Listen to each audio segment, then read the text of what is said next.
అధిక బరువు అనేక సమస్యలకు కారణం. సాహితీ యోగా ఆన్లైన్ క్లాస్ లో జాయిన్ అవ్వండి. ప్రముఖ కొరియోగ్రాఫర్ జానీ మాస్టర్ నన్ను లైంగికంగా వేధించాడని మధ్యప్రదేశ్ కు చెందిన ఓ మహిళా కొరియోగ్రాఫర్ పోలీసులకు ఫిర్యాదు చేసిన విషయం తెలిసిందే. దీంతో రాయదుర్గం పోలీసులు ఈ కేసును నార్సింగి పోలీసులకు బదిలీ చేశారు. అయితే ఈ క్రమంలోనే ఈ కేసులో మరో బిగ్ ట్విస్ట్ చోటు చేసుకుంది. తాజాగా ఈ కేసులో జానీ మాస్టర్ భార్య పేరు కూడా తెరపైకి రావడంతో ఇప్పుడు సంచలనంగా మారుతోంది.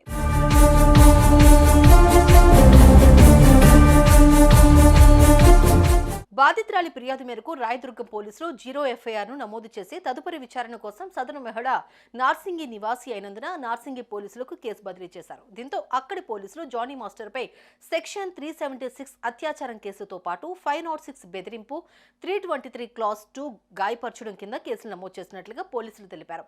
ఈ కేసులో బాధితురాలిగా ఉన్న మహిళా కొరియోగ్రాఫర్ తాజాగా నార్సింగి పోలీసులు ఎదుట హాజరైనట్లుగా తెలుస్తోంది. అయితే 3 గంటల పాటు విచారించిన పోలీసులు ఆమె స్టేట్మెంట్ ను రికార్డ్ చేశారు.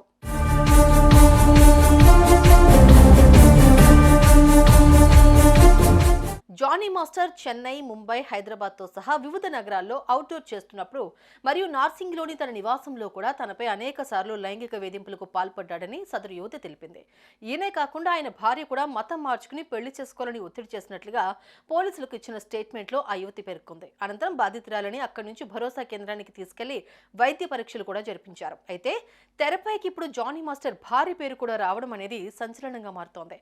ఇద్దరూ కలిసి ఈ అమ్మాయిని వేధించినట్టుగా తెలుస్తుందని పోలీసులు తెలిపారు. కాగా ఈ ఇష్యూపై టాలీవుడ్ కు చెందిన కొందరు ప్రముఖులు స్పందిస్తున్నారు.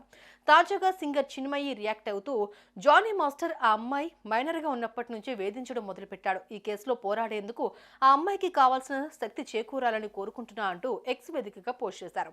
ఈ క్రమంలోనే ప్రముఖ నటి పూనం కౌర్ సైతం స్పందించారు. జానీని మాస్టర్ అని పిలవద్దు, మాస్టర్ అనే పదానికి కాస్త గౌరవం ఇవ్వండి అంటూ ఆమె ట్విట్టర్ వేదికగా రాసుకొచ్చారు.